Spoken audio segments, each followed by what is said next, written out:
young or too old to follow your dreams, and that's the perfect description of Jaden Jefferson. What's going on? I'm your host, Toi Creel. Now, this 14-year-old reporter has been gaining national attention since he was 11 for reporting on a variety of topics. Mr. Jaden Jefferson, how you doing today? I'm doing great, and thanks for having me on this morning. Thank you. Welcome to What's Going On. Well, thank you. I'm glad to be a part of this kickoff week. I'm excited. Yeah, it's a kickoff week. Yes. And we're excited to have you. I mean, Toledo celebrity, national celebrity.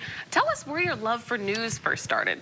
You know, I've always been the one that enjoyed writing, editing, shooting video, and it was something I started doing, but it was never about news. I just enjoyed doing it. So when, I was presented with the opportunity to say, you know what, I could do a career out of this, I was like, well, let's go for it. I have the time, I have the dedication to it. So once I got started, it was just, news all over the place happening that I was covering. And I mean, starting your career at 11 is super early. What was the first thing that you did to start to brand yourself as a reporter? So of course I started going around to the community and different events that were happening, because I think the best way to connect with the area and get your name out there is to go to these different events so people can say, oh yeah, that's the kid I remember, he was at this event.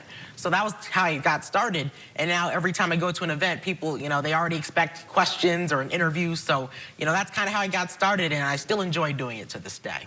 Which is so exciting. We actually have some footage on you now. You've gotten to interview a lot of celeb greats, Oprah, Yes. Ellen. Talk to us about those experiences. You never expect to do something like that, ever. I've dreamed of doing those things, but I never thought it would come to fruition. But when the Ellen DeGeneres Show reached out and we did the interview, and they said I was going to be interviewing Oprah, I just couldn't. You just don't really expect things like that. So I think that was one of the biggest, highlights of my, I don't know if I can say career thus far, but definitely one of them. Now, when you grow up, do you, there go Oprah on the screen, you're famous, I want to interview Oprah? I know, and it's nice because she's so down to earth, and she's just a great person to talk to. It's like talking to your favorite family member. She just, told me to keep my seat, and she came up and we just had a simple conversation just about pretty much everything. Perfect. Now, you also have your own platform. Yes. Where you're telling news now. Where is that, and where can people find you? So I'm, of course, on Twitter and Facebook at Jaden Reports. I'm also on YouTube at Jaden Jefferson Reports. Awesome. Well, Jaden, thank you so much for joining us. Thank you. I appreciate that. Thank you. Well, coming up, this is What's Going On, and I'm your host, Toi Creel. We'll see you right back.